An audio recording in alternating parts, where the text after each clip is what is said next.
दोस्तों आज की वीडियो में आपको बताएंगे नंबर सिस्टम के बारे में यानी संख्या पद्धति। परिमेय संख्या क्या होती है, पूर्ण संख्या क्या होती है, पूर्णांक संख्या क्या होती है, परिमेय संख्या क्या है, इन सभी के बारे में आपको जानकारी देंगे। साथ ही दोस्तों आपको बता दें कि यूपीएससी का जो सी सेट का एग्जाम होता है तो इस टॉपिक से मैथ का जो ये टॉपिक है नंबर सिस्टम से, जो नंबर सिस्टम है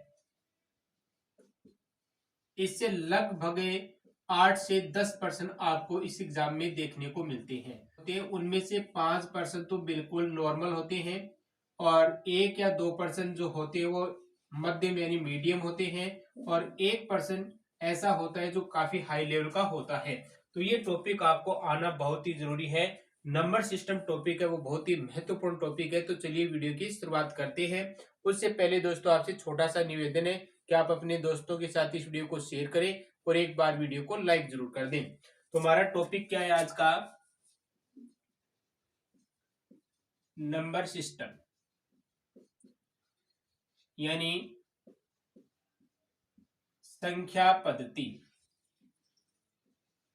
संख्या पद्धति के बारे में आपको बताएंगे। तो पहले आता है प्राकृतिक। क्या होता है प्राकृतिक संख्या? प्राकृतिक संख्या तो देखिए जो प्राकृतिक संख्या है वो 1 से 1, 2, 3, 4 इस प्रकार से ये क्या है प्राकृतिक संख्या है, यानी इनको आप प्राकृतिक संख्या बोलते हैं। 1, 2, 3, 4, 5 ये सारी क्या होती है प्राकृतिक संख्या होती है। उसके बाद आती है पूर्ण संख्या। पूर्ण संख्या तो देखिए पूर्ण संख्या उसमें जीरो भी क्या होता है शामिल होता है। जीरो से स्टार्ट होती है, 0, 1, 2, 3 ये क्रम इसका चलता रहता है। तो ये सारी संख्याएं क्या होती है पूर्ण संख्याएं होती है और ये कौन सी होती है प्राकृतिक संख्याएं होती है। उसके बाद आता है पूर्णांक।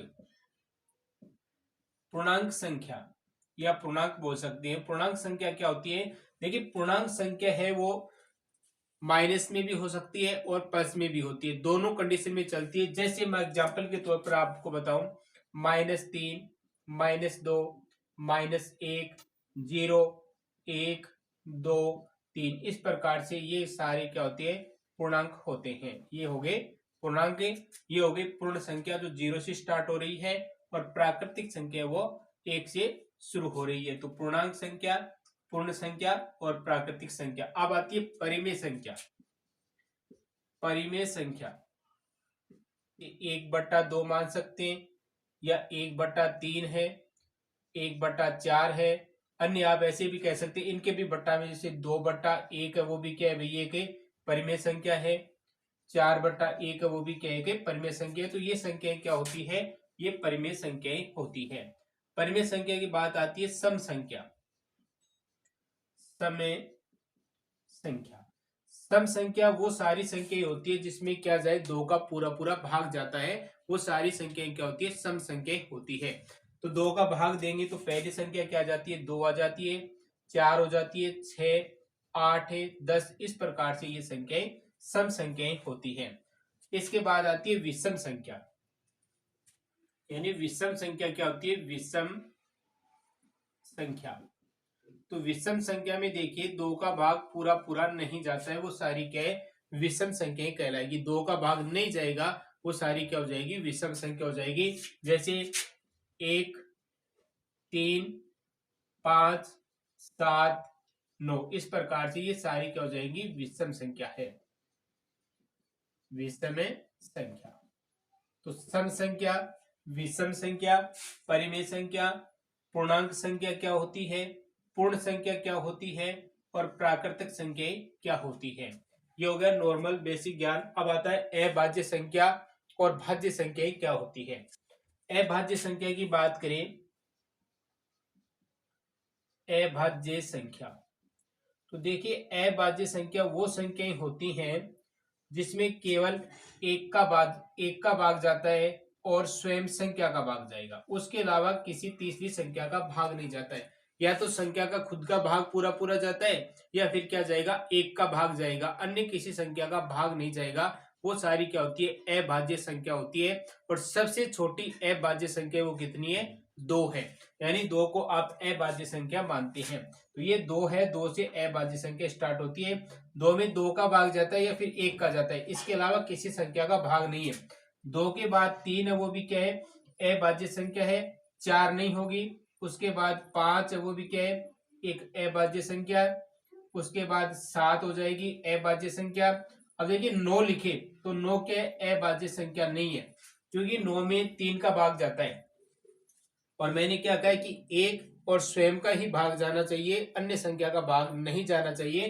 तो 2 3 5 7 9 के वो अभाज्य संख्या नहीं है। 9 विषम संख्या हो सकती है, क्योंकि 2 का भाग नहीं जाता है, पूरा पूरा नहीं जाता है, तो विषम संख्या हो जाएगी, लेकिन अभाज्य संख्या नहीं होगी। उसके बाद 11 13, अब देखिए 15 है, 15 में 3 का भाग जाता है, तो 15 नहीं होगी, 16 भी नहीं होगी, 17 हो सकती है, यानी 17 होगी।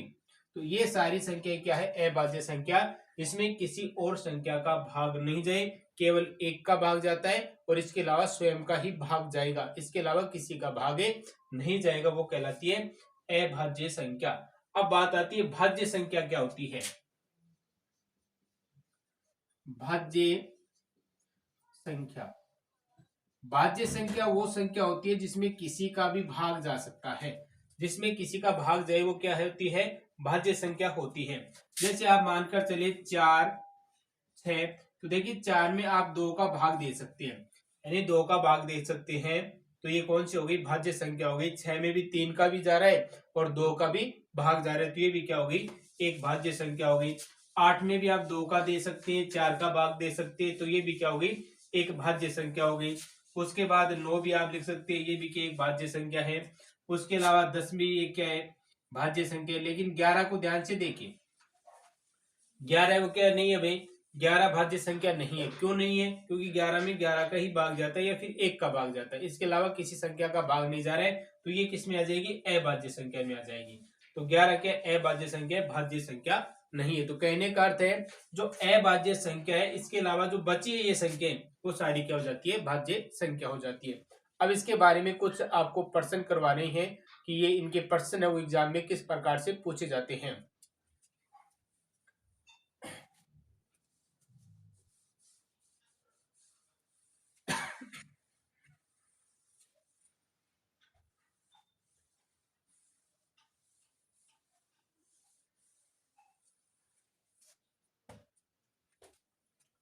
तो चलिए पहला प्रश्न लेते हैं।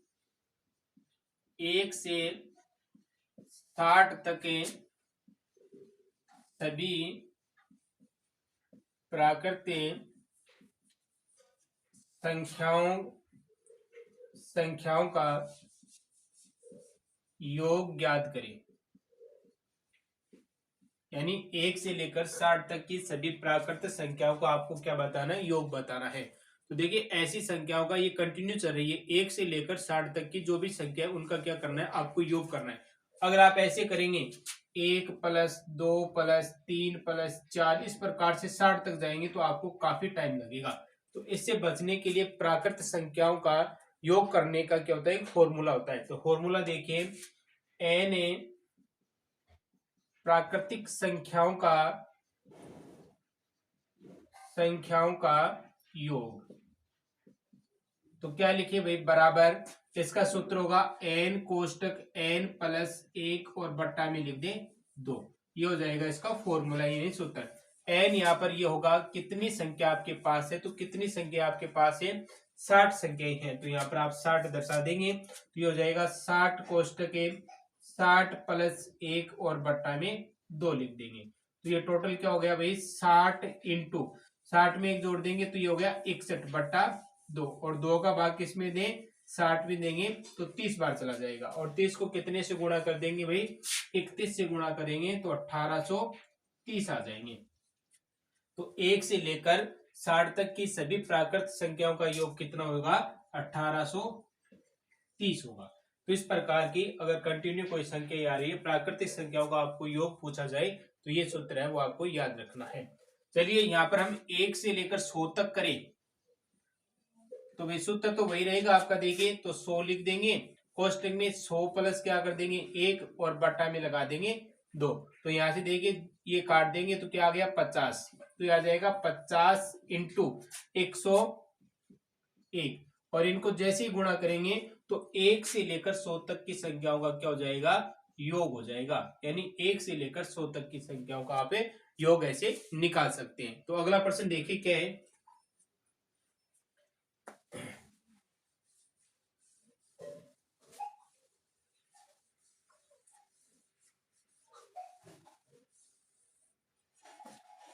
अगला प्रश्न है 1 से 200 तक की सभी समय संख्याओं का योगफल ज्ञात करें। यानी 1 से लेकर 200 तक की सभी सम संख्याएं नाम है भाई। अगर टोटल संख्या होती तो आप तो सूत्र आपको पता है कि n कोष्टक n+1 बट्टा में 2 लगाकर आप निकाल सकते हैं। लेकिन अब आपको पता होना चाहिए कि 1 से लेकर 200 तक की जो संख्याएं हैं उन संख्याओं में सम संख्या कितनी है। अगर आप सम संख्या का पता है कि 100 है 200 है तो आप निकाल सकते हैं। तो 1 से लेकर 200 तक में आपको क्या करनी है, पहले सम संख्या चेक करनी है कि सम संख्या कितनी है। तो सम संख्या आप कैसे लिख सकते हैं, पहली सम संख्या 2, 4, 6, 8, इस प्रकार से आपको 200 तक जाना है। तो इसके दो रूल है सवाल करने के। देखिए मैं दोनों रूल आपको करवा रहा हूं। आप 2, 4, 6, 8 200 है। तो एक तो यहां से आप 2 कॉमन ले सकते हैं। 2 कॉमन लेंगे तो आपके पास देखिए 1 और यहाँ पर 2 का भाग यानी देंगे तो आ जाएगा 2, यहाँ पर देंगे तो 3, यहाँ पर देंगे तो 4 और यहाँ पर देंगे तो 100। देखिए 1 से लेकर ये 100 तक है वो कंटिन्यू हो गई है। अब आप सूत्र का प्रयोग कर सकते हैं। आपका सूत्र क्या है भाई, आपका सूत्र है n कोष्टक n+1 और बट्टा में क्या है 2, और जो ये 2 आपने कॉमन ले रखे इसको बाहर लिख देंगे। ये हो गया 2 बराबर में। अब n का मान आपके पास क्या है भाई 100 है तो ये 100 लगा देंगे। उसके बाद 100+1 यानी 101 हो जाएगा। बट्टा में क्या है 2 और भार भी आपके पास क्या है 2 है, ये भार 2 है। तो ये 2 से क्या कर देंगे, 2 काट देंगे तो 100 इंटू 101, तो ये गुणा करेंगे तो आपके पास संख्या ये आ जाएगी। ठीक है, तो इस प्रकार से भी आप कर सकते हैं 2 कॉमन लेकर। अगर आपको ये नहीं है लेकिन आपको ऐसा पूछ लिया जाए कि 1 से लेकर 200 तक सभी सम संख्याओं का, लेकिन अगर ऐसा पूछा जाए कि 1 से लेकर 200 तक के सभी अभाज्य संख्याओं का योग ज्ञात कीजिए, तो फिर ये फॉर्मूला फेल हो जाता है यानी लागू नहीं होगा। तो इसलिए मैं आपको एक ऐसा फॉर्मूला बता रहा हूं, ऐसा एक सूत्र बता रहा हूं जिसमें सम संख्याएं या विषम संख्याएं आप एक ही फॉर्मूले की सहायता से ज्ञात कर सकते हैं। तो इसी पर्सन में वो फॉर्मूला यूज करते हैं। इसी पर्सन को हम दूसरे तरीके से करें तो सम संख्या 2, 4, 6, 8 200 तक है। तो पहले आपको ये पता करना होगा कि इसमें सम संख्याएं है कितनी। तो सम संख्या ज्ञात करने का या विषम संख्या ज्ञात करने का एक छोटा सा फॉर्मूला होता है।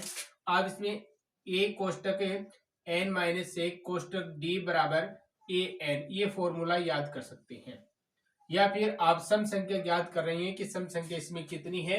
देखिए 2, 4, 6, 8, तो आप 200 में कितने का भाग दें, 2 का भाग देंगे तो सम संख्या आपके पास कितनी आ जाएगी, 100 आ जाएगी। लेकिन या तो आपका 2 का भाग देंगे, लेकिन विषम संख्या आएगी तो आप कैसे पता करेंगे भाई कि कितनी है। अगर अभाज्य संख्या आ जाएगी तो कैसे पता करेंगे कि अभाज्य संख्या 1 से लेकर 200 के बीच में कितनी है। तो लिखोगे तो काफी टाइम लगेगा। तो इसलिए आप ज्ञात कर सकते हैं इस सूत्र की सहायता से कि इसके बीच में कितनी सम संख्या है, कितनी विषम संख्या है, कितनी अभाज्य संख्या है, कितनी भाज्य संख्या है। इस फॉर्मूले से आप ज्ञात कर सकते हो।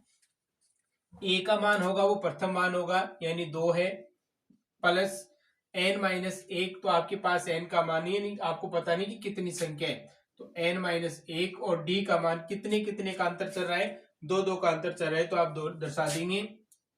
बराबर में an का मान आपके पास 200 है। अब आप यहां से n-1 और 2, इस 2 को आगे घटाएंगे तो आपके पास बच जाएंगे 198, और इस 2 का क्या कर देंगे, भाग दे देंगे, तो ये 2 यहां से कट हो जाएंगे। और जैसे आप 198 में 2 का भाग देंगे तो आपके पास संख्या देखिए क्या आ जाएगी, 99। यानी 198 में आप 2 का भाग देंगे तो कितना आ जाएगा, 99। तो n बराबर 1 आगे जाकर जोड़ देंगे तो क्या हो जाएगा, बराबर 100 हो जाएंगे। तो यानी संख्या कितनी होगी, n का मान है वो 100 है। यानी 1 से लेकर 200 के बीच में कितनी संख्याएं हैं, 100 संख्याएं सम संख्याएं हैं। ये मैंने सम का बताया। आप विषम का भी याद कर सकते हैं, अभाज्य संख्याओं का भी याद कर सकते हैं। तो आपके पास क्या आ गया, 100 आ गया। तो SN ज्ञात करने के लिए यानी योगफल ज्ञात करने के लिए, योगफल ज्ञात करने का सूत्र क्या होता है, ये सभी के लिए लागू होगा। ऐसा नहीं कि आप बार बार आपको चेंज करें। SN n/2 कोष्टक 2a और n-1 d कोष्टक को कर देंगे आप बंद। n का मान अभी आपने क्या निकाला भाई, 100 निकाला है, तो 100/2 लगा देंगे। और 2 इंटू यहाँ पर भी कितना है, a का मान 2 है, प्लस n का मान यहाँ पर फिर कितना है भाई, n का मान आपने 100 निकाला, -1 कर देंगे तो 99। इंटू में d का मान देखिए अंतर कितने का चल रहा है, 2 का है। तो यहाँ पर 2 का भाग इसमें देंगे तो कितना आ गया, 50 आ जाएंगे। 2 को यहाँ पर गुणा करेंगे 4 हो गया, और 99 को 2 से गुणा करेंगे तो 198 हो जाएंगे। और 198 में 4 जोड़ दो भाई, तो 50 इंटू 202। और इन सभी को जब गुणा करेंगे तो संख्या वही संख्या आएगी जो हमने पहले निकाली थी, यानी ये जो आपके पास आंसर आ जाएगा। तो पहले आपको n का मान ज्ञात करना होता है कि कितनी संख्याएं कितनी है, और उसके बाद आप SN ज्ञात करने का सूत्र यानी योगफल ज्ञात करने का ये सूत्र है। अगला प्रश्न दिया हुआ है कि 1 से 100 तक की सभी विषम संख्याओं का योग ज्ञात कीजिए। अब हमें ये पता करना होगा कि 1 से लेकर 100 तक के कितनी विषम संख्याएं हैं। तो 1, 3, 5, 7, 9, ये सारी इस प्रकार से 100 तक ये आंकड़ा चलेगा। तो ये सारी क्या विषम संख्याएं हैं। तो इन विषम संख्याओं को ऐसे लिखेंगे और उसके बाद गिनेंगे तो काफी लंबा टाइम लगता है। तो इसके लिए शॉर्टकट आपका तरीका ये रहेगा, a + a n-1 कोष्टक d बराबर an होता है। an का मान जो लास्ट होता है, n कितनी संख्याएं हैं, तो यहाँ पर देखिए 100 है।